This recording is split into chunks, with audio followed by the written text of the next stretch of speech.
live stream on Huddlein, and I'm joined today with Omatayo. Omatayo, how you feeling? I'm feeling good. I'm feeling good. It's what is it? It's Wednesday, less than 24 hours before my new single's coming out. So yeah, I'm feeling good. I'm excited. We are almost there, and I know Yeah. there's been a lot of work going into this, and I applaud you. It's been kind of cool because and we're gonna get all into this, but you've been using very publicly using Chat GPT to kind of help you with your rollout process Yeah. and kind of how you're gonna go about this. But um, I know it's also interesting too, and I'd be interested to hear your take on this. I know a lot of times, like, there's all this energy that's put into the build up to it, but then, right, like, it's out, and then you there's still gotta be, like, an equal amount of energy on the back end of it too, like, how Yeah. Yeah. So I true. guess does it feel like, okay, finish line, or does it feel like, "Oh, shit, here we go?" Kind of a bit of both, I suppose. It's kind of like, if I was to use the analogy of giving birth in a way, because it's kind of, I feel like creativity and bringing creative things into the world is a kind of birthing process, and there's kind of, okay, there's labor. But then once you've given birth, that's not when it ends. Like that's when it begins, actually, when Yeah. it comes to sort of raising a child, and in that sense. So I feel kind of the same about this drop. Actually, I feel like, obviously I've released music. It's been just over a year since I've been releasing music now, and um, I'm really, yeah, proud of every track that I've done. But I really feel like this single has just been huge for me. There's been such a shift in so many ways over the last few months, and the music's kind of come out of this whole new sort of, it feels like I kind of have leveled up in terms of, I've this track is like I've done the production, it's really all me in a way that it never has been before. So bringing it into the world really feels like very deeply personal, and so then wanting to really put my all into actually marketing the music and letting that be as much of a creative process as the actual music making. So I'm kind of, yeah, it feels like it's going to be amazing to have it out and for people to be able to listen to it, and that's going to be cool. But I know that it's kind of just the beginning. I mean, it's just the single on an EP, so I need to finish the EP and kind of keep the momentum going between now and when the EP drops. So yeah, it's just going to be, yeah, it's kind of like a milestone, but definitely not the finish line, let's say. I was gonna say it's so much, obviously just to even get the actual work done, let alone when you get into the business side of it too, like, there's so much, so I applaud you because as far as I know, like, you're pretty much handling everything on your own, Yeah, which definitely. always a beast. And just for clarity's sake, so everybody knows, we are talking about Omatayo's new single called "Grief." Mhm.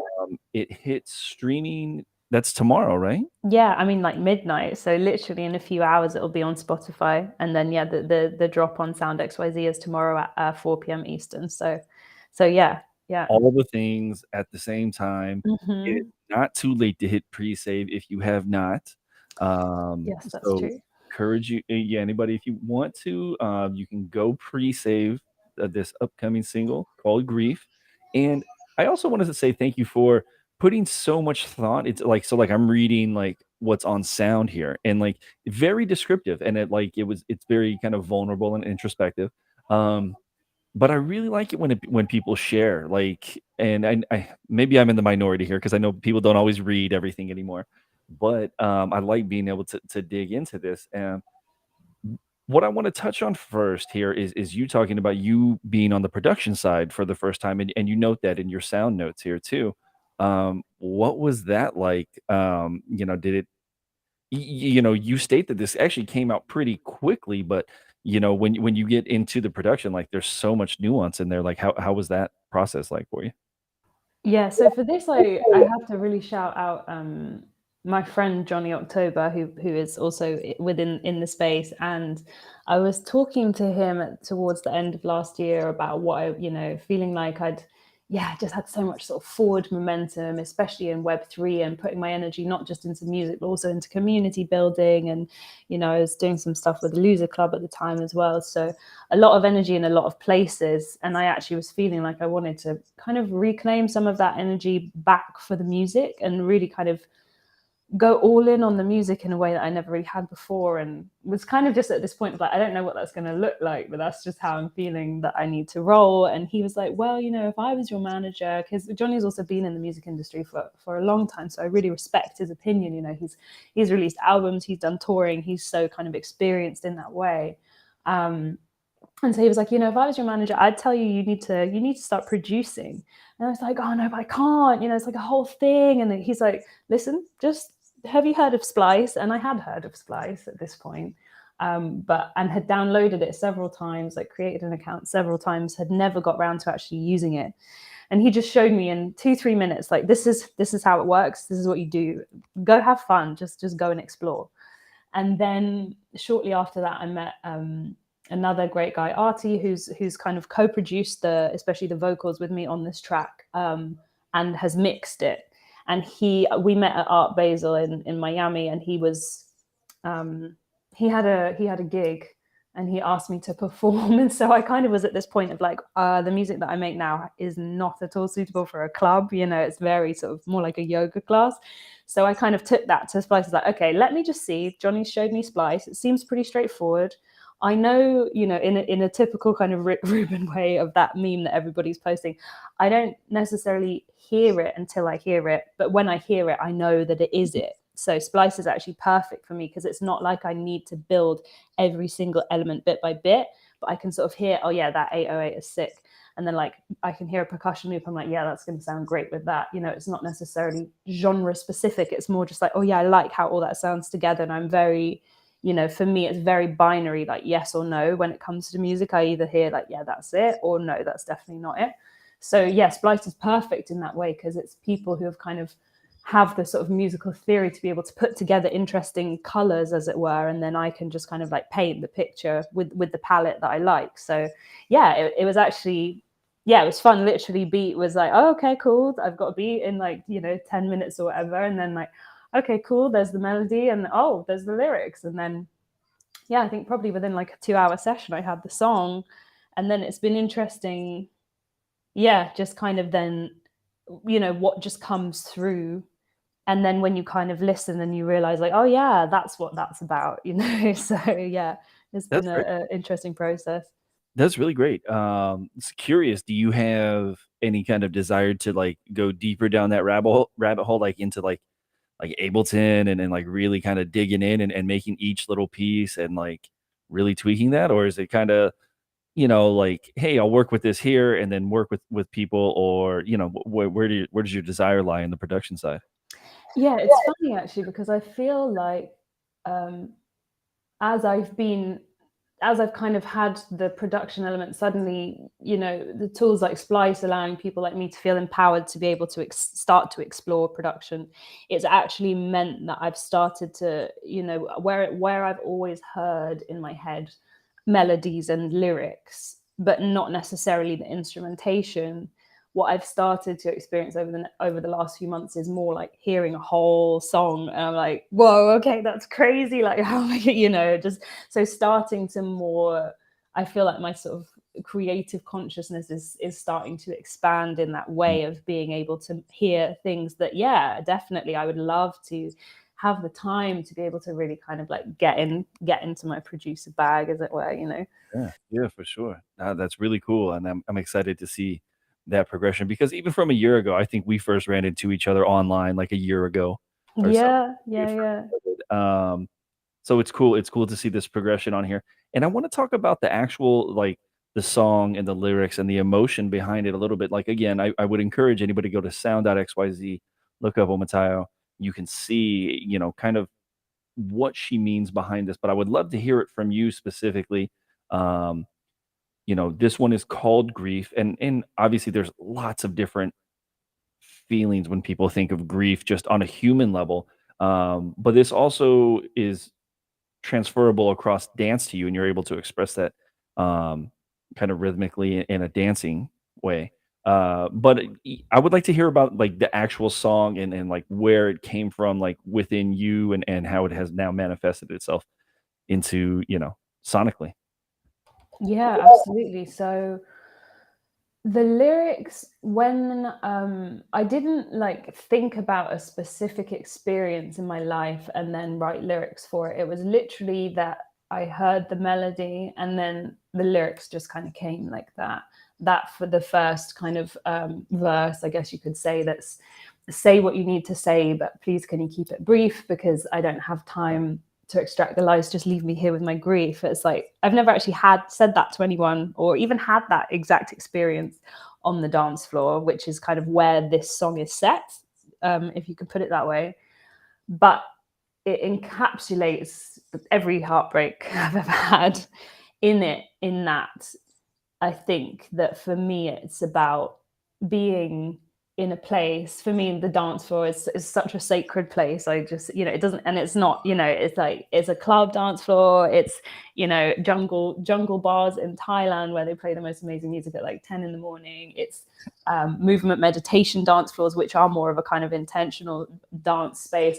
But for me, just my relationship to the dance is sacred, and it's very, it's like I can trust it as much as I can trust my now husband, who this song is, absolutely nothing about. But it's like this sacred container where I can go and feel held. And so it's kind of about essentially that experience of you of yeah, as I kind of say in the thing, it's like those moments of grief and suffering and heartbreak and pain. But rather than, I feel like we often, when we have those experiences, we go through this time where we're like, oh, if only it could have been another way, or like you kind of go back to the person or the place or the situation to try and like make it better or just kind of feel it out. And you have to go through that process of like kind of being more in the head and more in the pain. And this song is essentially about that moment where you're like, I don't get into the story of what's happening here anymore. It's not about that. Like, if you need to say something, cool, say it, but then just leave me with my grief Mm. on the dance floor and the rhythm, because now I'm ready to process it and now I'm ready to move through it and move on from it. And so it's kind of like the first chapter. So the EP, is very much a story from this place of being kind of in the underworld. And that's what I was really exploring with the production as well, with the use of percussion, is these kind of like, dancing with your demons and these entities, and that sort of like slightly those moments of insanity within how I've used the percussion in the production. But it's like you have to go through that death cycle, go into the underworld to move through and sort of be reborn again. So yeah, this is like the first track on the EP that has more of that sort of deep dark vibe, and then it's kind of like a steady progression up into the stars, as it were. Nice climb. That's really beautiful, and I really love that. I do think that maybe not like universally unique, but I do find it very unique that you're able to take an emotion, especially like a grief or something like that, which is very powerful, um, and able to find relief or at least be able to express what you're feeling in a physical form like that. And I think uh, a lot of people are not able to do that. I for one, like I don't have a good physical expression of grief other than probably just crying when the emotion hits me type thing. Yeah, right. So that's actually really cool, and so I find it very interesting that you're able to do this. Um, Speaking on the EP, which is called Odyssey, right? Yeah, Um, that's right. when we get into this, so I guess just a couple standard questions. Do you have maybe an anticipated release date for the larger piece, or not quite yet? Yeah. So all the tracks I've got demos of everything. So it's just a case of finishing off the recording, really. So probably looking at like an early June release date for the EP. Okay, so Yeah. not far at all. Not far. It's all there. Like the 4 songs came out over a 2-3 day period over Christmas, where I thought all I was going to be doing was relaxing. And then suddenly there was just like this creative outpouring. I was like, okay, I'm here for it. Nice. Okay, so that's around the corner, so we'll definitely be on the lookout for that. But now let's get into, the business, promo, marketing side, all of that. And, unless you live under a rock, obviously everybody knows that ChatGPT is like the thing right now, and it probably will be for the foreseeable future, especially with how many people are using it. I use it, obviously you use it, but um, what kind of sparked you to get into, hey, I'm rolling out the music. I want to really dive into this and really amp it up, grow listeners, grow streams, just kind of grow my presence as an artist. What inspired you to get into ChatGPT specifically for this? So again, Johnny October, my guy. So he started hosting a space at the end of last year called Singularity Sessions. I know we were doing our soul sessions, and then I had to take a pause from that. And so Johnny was trying to come up with a name for a space. I was like, Singularity Sessions is going to be it. So I was kind of co-hosting that, and having this space where we would be talking about AI from all levels, like philosophical, technical, just like current affairs and stuff. And he was using ChatGPT at the time, and he was encouraging everybody in the space, like, use ChatGPT. So I just started exploring it for just really basic things first, just asking it, using it more like Google. And then obviously ChatGPT 4 came out recently, and I saw this guy's tweet. His name's Jackson Fall. Maybe some people have heard of him. That he basically started this hustle GPT movement, where he said he told ChatGPT, you are hustle GPT, an entrepreneurial AI. You have $100 and your goal is to make as much money as possible in the shortest time possible without doing anything illegal, and go. And so I saw this tweet. Oh gosh, it must only have been like 3-4 weeks ago now, maybe not even that long ago. And my first thought wasn't even of the music. I just thought, oh, quick money. It's just like, oh my god, yeah, this is it. This is the infinite money cheat code. So I went to my ChatGPT and kind of just copied his prompt, and quite quickly realized that any business requires your time and energy to make it grow. It's not going to grow itself. So I realized within about like 10-15 minutes, I was like, okay, yeah, this is not it, because what I've already been doing over the last few months is saying like, sorry, I can't do that anymore. I need to focus on my music. Sorry, I can't do this anymore. I love it, but like, I just really want to just go all in on myself. So I was like, I can't then go and like start this random sort of drop shipping business over here, because that's completely, counter to everything that I've been telling everyone in my life that I'm doing. So in that thought, I was like, but maybe I can use ChatGPT to help me do what I want to do, which is go all in on myself. So I gave it the prompt, which is, in the Twitter thread that I've started about it, and was just like, yeah, you are Athena. Obviously gave her a good strong name after the Greek goddess of wisdom. And I just said, yeah, you're my music promotional marketing manager. I want 100,000 streams on this track. This is when it's coming out. Can you help me? And so, yeah, it's just been this process of, okay, please give me a timeline. I've got a bit of a marketing budget. Can you split that across, pre-launch, post-launch? What else do I need to be doing? Helping me to create and define target audiences for my advertising based on other, musical influences. So me saying like, it's kind of got like a bit of an Abbey vibe. Can you help me create a target audience for that? And it's like this age, these places, these interests. And then I'm like, okay, how do I create an ad on Instagram? Here's a checklist. Okay, this is the results so far. Are these good? Can you give me benchmarks? Like, is this good or is this bad? Do I need to think again? And so that's been super helpful.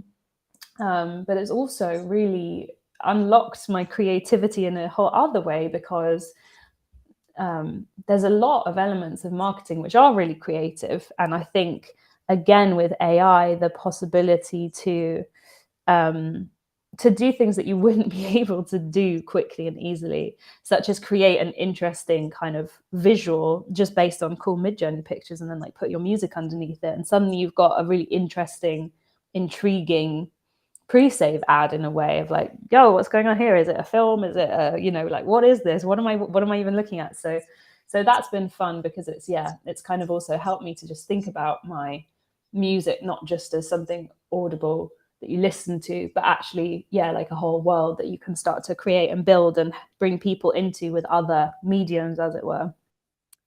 I couldn't agree more. And I feel like it's interesting, because at first I think everybody kind of had that thought that you did. And I saw that tweet when it first went out, the one that you were talking about, the guy that did the hustle GPT. Yeah. And I think it was like 3 or 4 weeks ago. It was like the week of South by Southwest, because like I'm in South by Southwest, and I was like completely enamored by this story. I'm like, I need to be paying attention here, but this story is so cool. And I had the same thought, and then also I was like, you can't I don't wanna just go start something random. So I completely feel you on that, but as a almost as like an assistant, like all of a sudden you can just type things in. And I found, and I'm sure you have too, and I'd be interested to hear what your progression has been like with GPT specifically since starting it, but I've always found that even just the slightest bit of more context that you can give it. So you plug all these things in, and then, in a for instance, if you're like, okay, now take Taylor Swift's campaign from 2020 or whatever, and find parallels there, and different, like, the more context you give it, because usually, and I think we're all kind of guilty of this. I certainly am at times. I do use it like Google, right? So you plug it in, you're like, okay, cool, and Yeah, it's yeah, just yeah. so much more powerful than that. And I think it's us all getting used to that too. But um, I found it really interesting. I really loved what you had done with it when, like, hey, put time frames to this. Hey, do this. Hey, do that. And again, just adding more context to it. So um, it's just so interesting. And you can go, and it's, for anybody listening, for posterity's sake, like, there's not really any information that you can't go out there and already find via Google and stuff like that, but it's such an aggregator, such a good aggregator of everything. So, um, speaking of, right, so since you've gone on with this and now that you're marketing and you're pushing your sound on there, like, you posted something the other day, like you had some ridiculous amount of growth in listeners, right? Yeah. Yeah, yeah, yeah. Yeah, I mean, I guess yeah, it's funny because you kind of don't exactly know where that comes from because yeah, not every musician will always have a marketing budget, but I've been lucky enough to have a bit of a marketing budget because of yeah, NFTs and everything. So yeah, I was able to put some money aside, and yeah, my collaborator Artie, he's kind of the one who, before I even got to the Chat GPT point, he was the one when he said, yeah, I'll mix the EP for you, that he was asking me like, have you got a rollout plan? And I was like, no. He's like, you should be spending as much on the marketing as the music. And I was like, wow, okay, that was kind of like a, a, a sort of mental shift for me of having to think about things in those terms. And yeah, financially, but also energetically, like, okay, I've put a lot into this music, and like we're in the studio recording, mixing, okay, let me at least, he really sort of gave me the initial kind of blueprint, as it were. But so yeah, that was a bit of a tangent, but I think you never know exactly where those listeners have come from. But yeah, I guess I've been putting myself out there, had the budget to put myself out there in a way that I haven't before. So then it's cool to kind of see like, okay, people are listening to my music, and some of those people are also, saving those tracks onto their playlist. So then you're kind of like in their awareness in a way that they want to hear you again. So yeah, that's been cool. And then kind of going through the process of um, applying for blogs and pitching for playlists and stuff. So when the track is actually out, I feel like that's going to be the real tell, right? I mean, I started this whole thing with a goal, so it'll be interesting to see whether the goal is heading towards being reached once the track's out there and has been out there for a little while. I think that's always really tough too. So especially, and that's where your budget comes in, especially when it comes to playlists, right? So I know people use Submit Hub or Playlist Push and things like that. So Yeah, yeah. getting out there, and like usually like the minimum to try to get something like is like $250, or like, and who knows like if that actually hits, or different things like that. Yeah, So exactly. You could just be throwing money at the wall, and then they're like, "No, we don't like the track." Nobody does, and you're like, "Well, that was an expensive lesson to learn." like, no, thank you. Um, Yeah. so I'm curious though, with the pre-saves and kind of the ramping up in the listeners, which I'm trying to remember, but I think you said it was like a 10x growth, right? Yeah, I mean, I guess I was starting from close to zero, so it's always gonna be, it's like those early coin days when like a coin launches and it's like a million X from, Yeah. a little bit to a not so much more. But Hey, yeah, I think it was like 900 listeners in March, which I was super happy with. Like that's wild because yeah, that's let's say that March is the first month where I've really put any concerted effort into growing my listener base. So to know that 900 people listened to my music in March is crazy. And also that's music which I'd say is a lot more kind of niche than the music that I'm going to be releasing. So yeah, I mean, it's really cool. I saw something similar but on a completely different scale with Sarah Phillips, where I saw that she was kind of saying she had her, I don't know from when it was, but it was like 170 streams, and now she was like, wow. I think it was like 121 people were listening to her music like at that moment, and I was just like, wow, that's so cool. That I'm not sure, I haven't followed her whole journey, so I don't know how long and how steep that curve has been for her, but I just saw it and kind of had this little celebratory dance for her, because I think, yeah, there is that process of um, when you decide that you, because it's not for everybody, especially not within the Web3 space. Some people are not interested in necessarily growing a Web2 audience, and I completely respect and understand that. But because I do want to, it's therefore cool to see that people outside of the Web3 space, who we kind of interface with a lot more regularly, are also kind of resonating with your music without knowing you, without hearing you in spaces, without, seeing all the community building you do. They just hear the music and they're like, yeah, I'm about it. And there's something about that which is quite clean and simple, which I quite enjoy.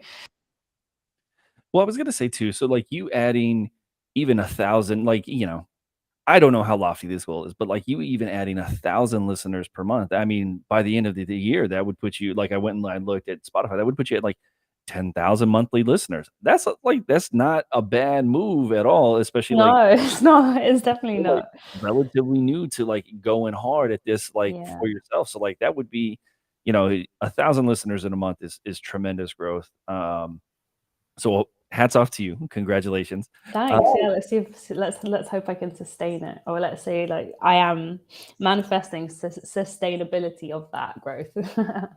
And then the other question I had is like, so how much do you think like this has been buoyed by the Web3 side specifically? Like if you had to like try to assess like where this growth is coming from, is it mostly Web3? Is there some sort of balance to it? Or is it mostly like, people you connect to IRL type thing? I think, to be honest, it's probably more likely the marketing, of actually just sort of put making an effort to invest in growing the reach of my music. I think it counts as like if people listen for 30 seconds, then like, yeah, that's a listen or something like that on Spotify.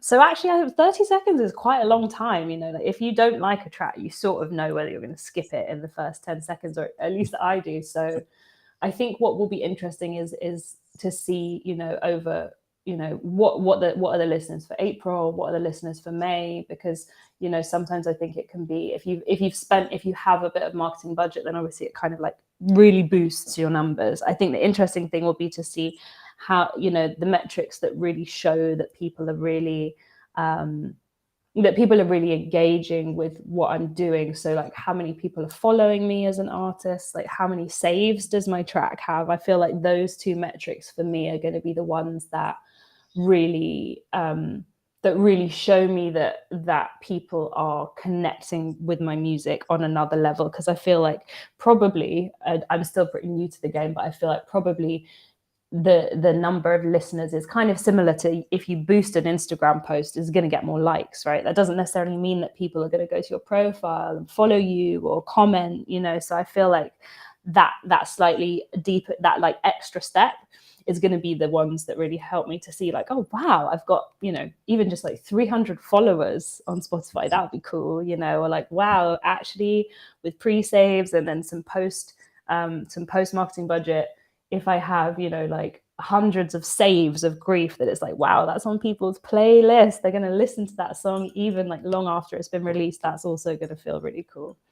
That is really cool. And I think it's really interesting kind of how that funnel works. So like you were saying, like there's the social side, and then like as we get further down, like into like the actually like saving a song and listening and following being like the low end of the funnel, or on the inverse, like I find it really interesting. So like there's the Web3 side, and usually like that's where you can find a pretty good support group. But this is such a weird thing to me, but just because somebody buys something on the Web3 side doesn't mean that they're necessarily listening. So it's like That's very the true. Yeah, yeah. funnel is like inversed somehow. Like, but in the end, like I guess if you're trying to fill up both buckets, like it kind of balances out, right? So Yeah, and I feel like the Web 2 space and the Web 3 space and the communities that you build around your music in Web 2 versus Web 3, it's quite different. I think you can definitely get crossover, that people who find you in Web 3 are just like all about your music and they want to find you on Spotify and play your tracks all the time, and that's really cool.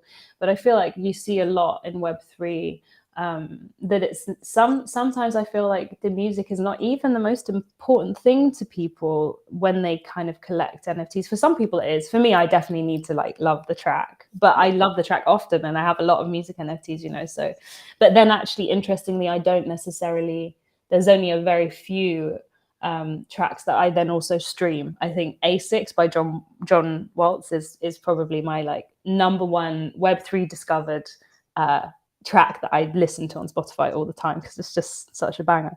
So yeah, I can understand that. But then it's kind of like in Web 2, people are more, yeah, they heard the song, and so they appreciate you as an artist, even if they never necessarily have heard you speak, or you know or anything like that, have had any personal connection. Whereas I guess what's nice about Web 3 is that you can kind of create a community around you as an artist, where the music is just one element of your art, and part of that art is actually creating a community. I feel like you see people do that really well, like Max Pretend's doing that so well with his weekly song sessions, and Jaden, obviously, like I'm sure we all talk about Jaden all the time as just like king of community building in that way, and what he's built over the last 18 months is just wildly impressive, and just like big props to him for that. So I think, I think that Web3 offers the opportunity to really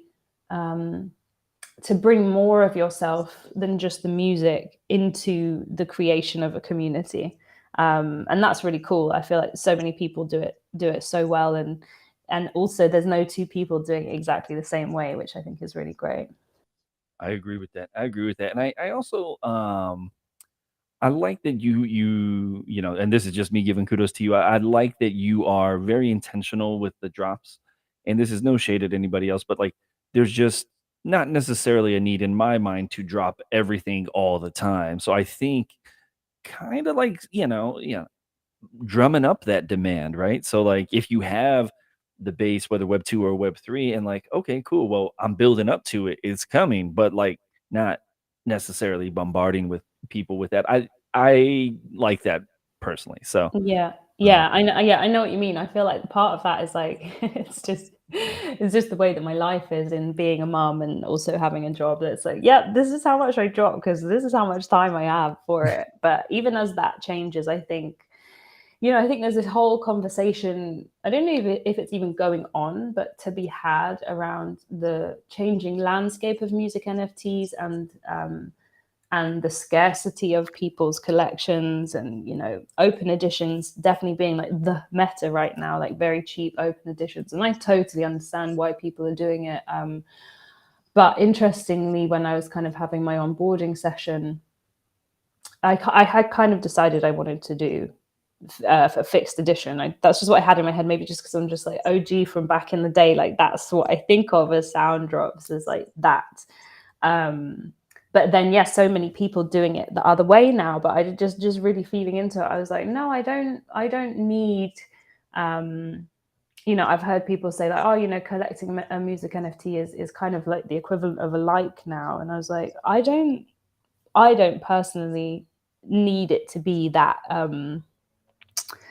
sort of, I don't mean throwaway in a negative sense, but as easy as kind of like a social engagement. I think for me, I really like the idea that, otherwise it's like you can just go buy the single on Bandcamp in a way. I kind of like the idea of this real kind of scarcity of these assets, and especially because I'm really in a place now where I am fully intending to grow my career in a Web 2 way. I really like the idea that, in 10 years' time, that like these grief NFTs, yeah, there's not 3,000, there's 25, like there's 25, that's it.